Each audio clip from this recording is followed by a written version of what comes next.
பார்வதி அம்மா பாரத் மாதா அமர்நாத் ஜோதிலிங்கம் மகாராஷ்டிரா கணக்கு அங்கே உள்ள கணக்கு அதிகாரிகளை நியமித்து ஒரு ஜனநாயகம் ஓட்டு வாங்கி ஒரு முத்திரை வாங்கி வீல் சேர் நாற்காலியில் உட்கார்ந்து ஆட்டுதான். குடியரசுத் தலைவர், ஜனாதிபதி, பிரதமர், மந்திரி எல்லாம் அனைத்தும் ஏபியிலேருந்து எல்லாரும் அங்கே ஆட்டுதானா. இந்த கணக்கு அமர்நாத் ஜோதிலிங்கம் கணக்கு பகுதி 3 பகுதியாக போட்டு நடத்தினார் நீதி அரசர் ஐயா கடவுள். 3 பகுதிக்கு கணக்கு என்ன அப்படின்னா, தாய் இந்தியா நாடு முழுவதும் இலங்கை, சுலோனு எல்லாம் கேரளா எல்லாமே அனைத்து கச்சத்தீவு வரைக்கும் 2 பாகம். ஒரு பாகம் வெளிநாடு, இது 2 பாகம், அது ஒரு பாகம். இதான் நடத்தினார். இவனுக்கு இந்த செம்மத்தில் சேட்டை பண்ணி பேப்பரை விட்டு பாழாக்கி அடித்து வச்சு நச்சு வச்சுட்டான். அப்போ ஐயா ஆலயங்கள் எல்லா இடத்துலையும் இருக்குது. டெல்லியிலேருந்து தமிழ்நாடு வரைக்கும் ஃபுல்லாக உட்காந்துருக்காரு. ஐயா தான் உட்காந்துருக்காரு, நீதி அரசர் உட்காந்துருக்காரு. புரிஞ்சுக்கப்பா, தாய் இந்தியா நாடு முழுவதும் நீதிமன்ற கோர்ட்டில் புரிஞ்சுக்கோ. டெல்லி டு தமிழ்நாடு, தமிழ்நாடு டு டெல்லி வரைக்கும் புரிஞ்சுக்கப்பா. எல்லா ஆலயத்திலும் நீதி அரசராக உட்காந்துருக்காரு.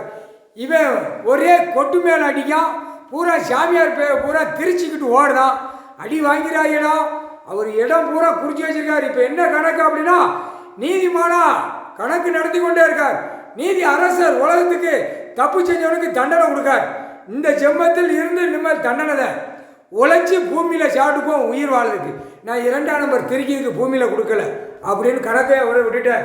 அப்போ கோர்ட்டில் பூரா இப்போ நீதிமன்ற கோர்ட்டவே பிரண்டு தான், அரசியல்வாதி பிரண்டுவான். அப்போ மத்திய அரசுக்கு உள்ள கணக்கு அவனை அந்த கோயில் இடம் பூரா உட்கார்ந்து அவன் கூவ மாதிரி தான் குத்த வச்சு உட்காந்துருக்கான்.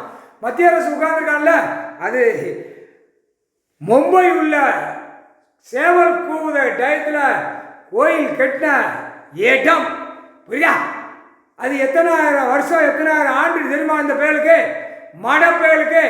அங்கே உள்ள ஆக கூவ மாதிரி குத்த வச்சிருக்கான். தாசில்தார், விவோ, கலெக்டர், அந்த மும்பை அந்த இடத்துல பூரா கையெழுத்து போட்டவன் பூரா மகாராஷ்டிராவில் பிரதமர், குடியரசுத் தலைவர், ஜனாதிபதி, கீழே மந்திரி வரைக்கும் அதில் மாட்டுவான். புரியா, நீதிமன்ற கோர்ட்டு அமர்நாத் ஜோதிலிங்கம் உள்ள கணக்கில் அவர் ஐயா எழுதி வச்சிருக்காரு. அந்த கணக்கு அங்கே உள்ள கணக்கு. அதில் கணக்கு ஜோதிலிங்கத்தில் பீமராஜானா வருதாண்டா, பீமா சங்கர், பீமா ராஜா, பீமா சங்கர், அதில் உள்ள கணக்கு எல்லாம் உள்ள எழுதி வச்சிருக்காரு. இவன் சேட்டை பண்ணிக்கிட்டே இருக்கான் அரசியல்வாதி. இவனை ஒரு பக்கம் திருக்கணும்ட்டாரு. இருறா உனக்கு இருறா, பேப்பரை வச்ச விளையாடுதா. இப்போ வெளிநாட்டில் உள்ளவனை இருக்கிறவனை மண்டைய மூளை திருப்பி ஒன்று அடி வாங்குறதுக்கு வைக்கணும்ட்டாரு. அங்கே போய் அடி வாங்கிட்டு வருவான் பிரதமர் மோடி. முக்கால் சத்தியம் எல்லாம் ஆர்எஸ்எஸ் சாமியார் கம்முன்னு போங்கடா, விரிக்காதடா ஆர்எஸ்எஸ்காரன், நீ விரிக்காத. புரியா, சாமியார் விரிக்காத. நீதிமான், நீதித்துறை, நீதிபதி, ஜட்ஜி, நீதி அரசராக உட்காந்துருக்காரா பூமியில் முட்டா பேல. இல்லை கோயில் ஆலயம் பூரா நீதி அரசராக உட்காந்துருக்காரு. கோயில் ஆலயம் சொன்னா தான் உனக்கு புரியும். நீதி அரசர்ரா டெல்லியிலேருந்து தமிழ்நாடு வரைக்கும் ஆண்டு கொண்டே இருக்கார். புரியா, இப்போ அந்த கணக்கு பூரா விவோ, தாசில்தார், கிராமவாதியார் பூரா கையெழுத்து போட்டவனை பூரா இப்போ தூக்குதாரு. கையெழுத்து போட்டு லஞ்சமாக வாங்கி அந்த பேப்பரை வாங்கி கொண்டாடி பிள்ளை பேரை பற்றி வரைக்கும் சொருவி நக்கி கொண்டே இருக்கான். அப்போ ஒவ்வொரு ஆலயத்தில் உள்ள கணக்கு எடுக்கையில் நெறிப்பார். தமிழ்நாடு முதல் எடுக்கையில் அங்கே டெல்லியில் இப்போ கூவ மாதிரி வாய்ச்சி விட்டே இருக்கானா, இங்கே எடுக்க அங்கே அலற விடுவார். முக்கால் சத்தியம் போட்டார் நீதிமான், முக்கால் சத்தியம்.